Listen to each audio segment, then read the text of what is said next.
ইমানদারেরও মৃত্যু যন্ত্রণা হয়, নাফরমানেরও মৃত্যু যন্ত্রণা হয়।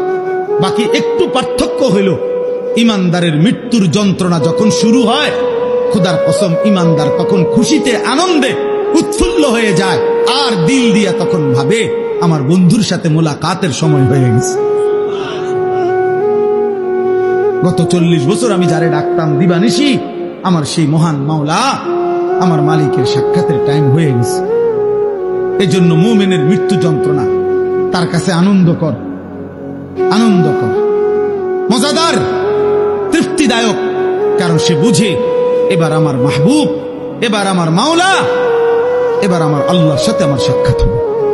কিন্তু প্রিয় ভাই, আমি এই কথাটাই শুধু বুঝাইতে চাই, তাফসীরের মধ্যে আছে কোন নাফরমানের, কোন পাপী আল্লাহর প্রতি ঠিক মতো ঈমান নেয় নাই, হারামের উপরে ছিল, চুরি, ডাকাতি, জিনা, ব্যভিচার, মদ, জুয়া, সুদ, ঘুষ, কিস্তি, মা বোন বেপর্দা, বেহায়া, নাটক, সিনেমা, নাচ, গান, অশ্লীলতা, বেহায়াপনা, হারাম উপার্জন, এভাবে যে ব্যক্তি জীবন কাটাইছে, একটা উদাহরণ শুধু তাফসীরের মধ্যে লিখছে।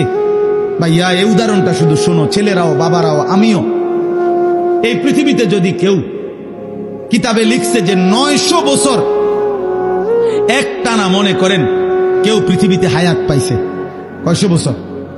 এই 900 বছর সে আল্লাহর নাফরমানি করছে, আল্লাহর অবাধ্যতা করে গেছে। কিন্তু 900 বছরে 1 সেকেন্ড কোনোদিন তার কষ্ট হয় নাই, কোনোদিন সে কোনো দুঃখ, কষ্ট, বেদনা পায় নাই। মনে করেন, ধরে নেন 900 বছরে কোনোদিন কষ্ট কাকে বলে, দুঃখ কাকে বলে, যন্ত্রণা কাকে বলে সে বুঝে নাই, সে বুঝে নাই। খোদার কসম, তাফসীরের মধ্যে লিখছে, এমন ব্যক্তি 900 বছর টানা নাফরমানি করে কিন্তু কোনোদিন যে এক বিন্দু কষ্ট পায় নাই, ওই ব্যক্তিরও 900 বছর পরে যখন মৃত্যুর যন্ত্রণা শুরু হবে, আল্লাহর কসম, কসম খোদার তাফসীরে লিখছে, 1 সেকেন্ডের মৃত্যু যন্ত্রণা শুরু হলেই ওই নাফরমান তার 900 বছরের দুনিয়ার বেঁচে থাকার হায়াত, সুখ আর আনন্দ 1 সেকেন্ডেই ভুলে যাবে। কবরের আযাব পরে, জাহান্নামের আযাব পরে, হাসরের আযাব তো পরে মিয়া। এই মৃত্যু যন্ত্রণার 1 সেকেন্ডেই সে তার সুখের দুনিয়া সব ভুলে যাবে। এজন্য 60 বছরও যদি নারী দেখো, ছবি দেখো, হারামের উপরে থাকো, হারামখোর, মৃত্যুর প্রথম সেকেন্ড তোমার দুনিয়া ভুলাই দিবে। মৃত্যুর প্রথম সেকেন্ড। ইমানদারের মৃত্যু যন্ত্রণাই যেখানে ভয়ানক, নাফরমানের মৃত্যু যন্ত্রণা কেমন? আমার কাছে কিতাব আছে, ওয়াজাআত সাকরাতুল মাউত বিল হক, আরবি কিতাব, এই কিতাবের নামে এটা। ওই কিতাবের মধ্যে লিখছে,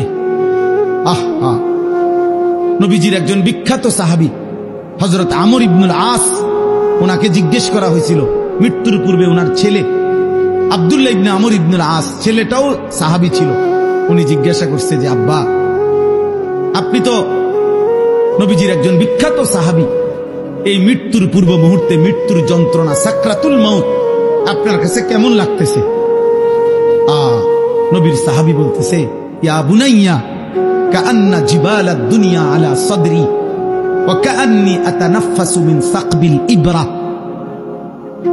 সাহাবী বলে, বাপ, ছেলেরে আমার, মৃত্যুর এই পূর্ব মুহূর্তে সাকরাতুল মাউত, মৃত্যু যন্ত্রণাটা আমার কাছে মনে হচ্ছে এই পৃথিবীর সমস্ত পাহাড় আমার বুকের উপরে চাপা দিয়ে রাখছে।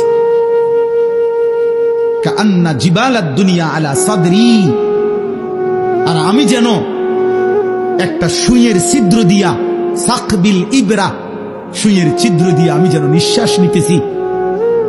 আমার কাছে মৃত্যু যন্ত্রণা এমন মনে হচ্ছে। হযরত নূহ আলাইহিস সালাম 950 বছর দুনিয়াতে ছিলেন, ইমানদার নবী। ওই কিতাবে লিখছে, নূহ নবীকে মৃত্যুর পূর্বে জিজ্ঞেস করা হয়েছিল, যখন ওনার মৃত্যু যন্ত্রণা শুরু হয়েছে, ওনারে বলছিল যে, হে নবী নূহ, আপনি দুনিয়াতে কতক্ষণ ছিলেন, কতদিন ছিলেন দুনিয়া? উনি বলছে, আমার মনে হইতেছে এক ব্যক্তির একটা ছোট্ট ঘর ছিল, যে এই ঘরের দুইটা দরজা, এক দরজা দিয়া ঢোকে আরেক দরজা দিয়া বাইর হয়। উনি বলেন আল্লাহর কসম, আমার মনে হয়েছে আমি যেন দুনিয়ার হায়াতে এতটুকু ছিলাম যে এই ব্যক্তির এই ঘরের এই দরজা দিয়ে ঢুকছি আর ওই দরজা বাইরে। এই কদ্দুর আমার মনে হচ্ছে। অথচ কয় বছর? 9.5 বছর। উনি বলতেছেন আমার এখন কখন? সাকরাতুল মউতের সময়।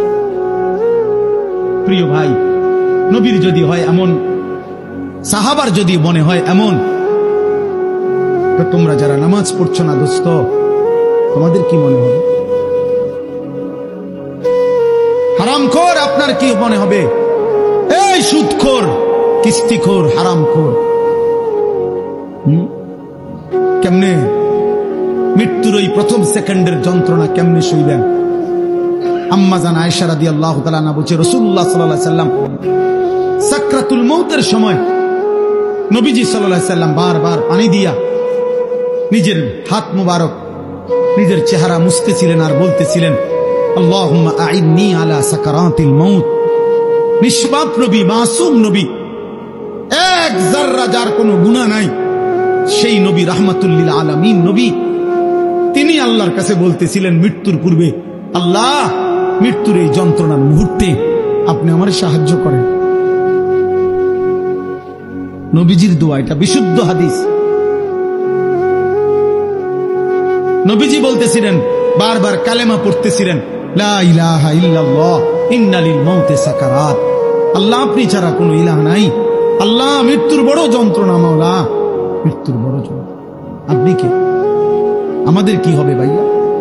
এই শেষ আমার কথা, শেষ আমার চাচারা, বাবারা, হ্যাঁ আপনার আমল আপনি ঠিক করেন। 60 বছর বিড়ি খাইতে খাইতে কবরে যাইবেন, একটা গরু জবাই করে গেরাম খাবাইয়া আপনারে বেহেশত দিয়ে দিব। হ্যাঁ 41 দিনের দিন গেরাম খাবাইয়া 3 গরুর রূপে বর করে আপনি বেহেশতে যাইবেন গা। কি ভাবছেন চাচা?